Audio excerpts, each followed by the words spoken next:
भीष्म पर्व महाभारत का छठा पर्व है, जिसे भीष्म की पुस्तक के नाम से भी जाना जाता है।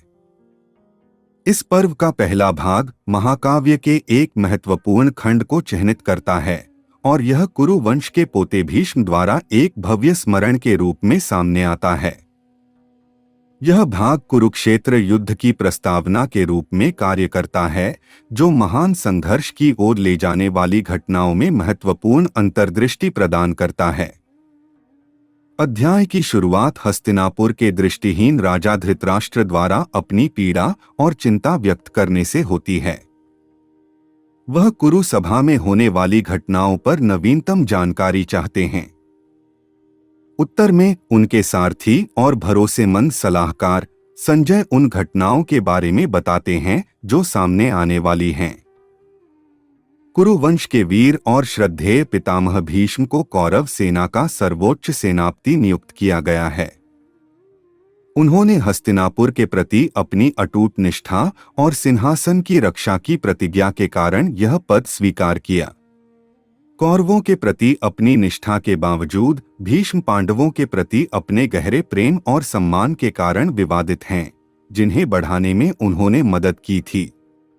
जैसे जैसे कथा आगे बढ़ती है, भीष्म केंद्र में आ जाते हैं।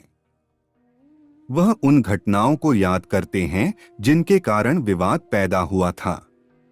वह याद करते हैं कि कैसे पांडवों और कौरवों के बीच तनाव पासे के कुप्रसिद्ध खेल से शुरू हुआ था, जहां चालाक शकुनी द्वारा कपट किए गए खेल में युधिष्ठिर ने अपना राज्य, अपने भाइयों और यहां तक कि खुद को भी खो दिया था। भीष्म का वर्णन कौरव दरबार में हुए द्रौपदी को निर्वस्त्र करने के प्रयास पर प्रकाश डालता है। वह इस अपमानजनक कृत्य को रोकने में असमर्थता और पांडवों की रानी के सम्मान की रक्षा करने में अपनी विफलता पर शोक व्यक्त करते हैं।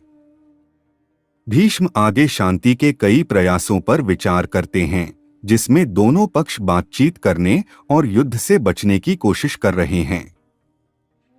हालांकि दुर्योधन की हठधर्मिता के कारण ये प्रयास व्यर्थ साबित हुए हैं।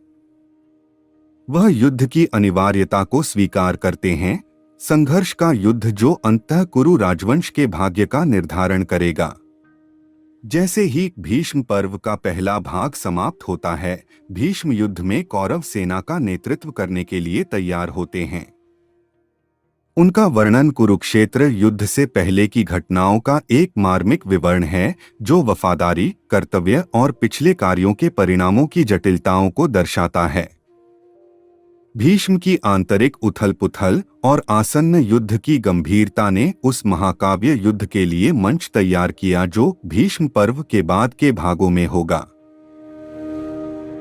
भारत में भीष्म पर्व के भाग 2 में कुरु वंश के आदरणीय पितामह भीष्म द्वारा किए गए भव्य स्मरण को जारी रखा गया है, क्योंकि वह कुरुक्षेत्र युद्ध से पहले की घटनाओं का वर्णन करते हैं।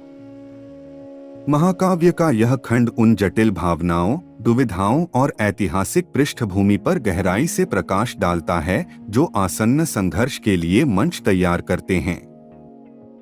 भीष्म का वर्णन उनकी अपनी परिस्थितियों पर चिंतन से शुरू होता है।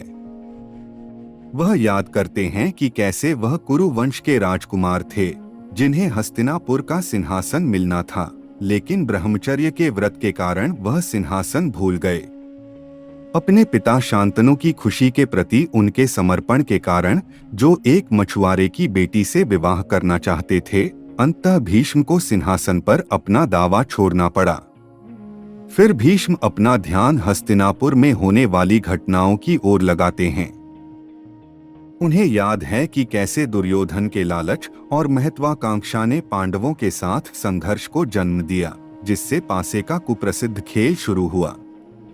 कपट के खेल में युधिष्ठिर ने अपना राज्य दांव पर लगा दिया और सब कुछ हार गए, जिससे पांडवों के निर्वासन का मंच तैयार हुआ। भीष्म आगे कौरव सभा में द्रौपदी के चीरहरण का वर्णन करते हैं, जो एक घृणित कार्य था जिसे वह रोक नहीं सके। इस गंभीर अन्याय के सामने भीष्म की शक्तिहीनता की भावना उन नैतिक जटिलताओं को उजागर करती है, जिनसे वह जूझते हैं, क्योंकि वह आंतरिक कलह से भरे राज्य की सेवा करते हैं। जैसे ही कथा सामने आती है, भीष्म की आंतरिक उथल-पुथल स्पष्ट हो जाती है। वह पांडवों और कौरवों दोनों के प्रति स्नेह और कर्तव्य की गहरी भावना महसूस करते हैं। उन्होंने चचेरे भाइयों के दोनों समूहों को पालने और शिक्षित करने में मदद की थी और हस्तिनापुर के प्रति उनकी निष्ठा अटूट है। भीष्म के वर्णन से धर्म, कर्तव्य और धार्मिकता के बारे में उनके गहरे ज्ञान और उनके सामने आने वाली नैतिक दुविधाओं का भी पता चलता है। वह लालच और धोखे से प्रेरित कौरवों के लिए लड़ने के नैतिक परिणामों से जूझते हैं और वह अपने कार्यों की धार्मिकता पर सवाल उठाते हैं। यह भाग भीष्म द्वारा कुरुक्षेत्र युद्ध की अनिवार्यता की गंभीर स्वीकृति के साथ समाप्त होता है। वह मानते हैं कि दुर्योधन की हठ और महत्वाकांक्षा के कारण शांति वार्ता विफल हो गई है। भारी मन से वह युद्ध में कौरव सेना का नेतृत्व करने के लिए तैयार होते हैं, यह जानते हुए कि संघर्ष के गंभीर परिणाम होंगे। भीष्म पर्व का भाग 2 भीष्म के आत्मनिरीक्षण वर्णन से चिह्नित है, जो उनके जीवन, सिद्धांतों और उनके सामने आने वाली नैतिक दुविधाओं को दर्शाता है।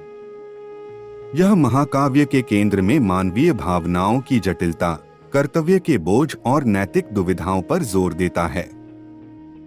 भीष्म की कथा महान कुरुक्षेत्र युद्ध की प्रस्तावना के रूप में कार्य करती है, जो इस विशाल संघर्ष को रेखांकित करने वाले गहरे दार्शनिक और नैतिक विषयों पर प्रकाश डालती है।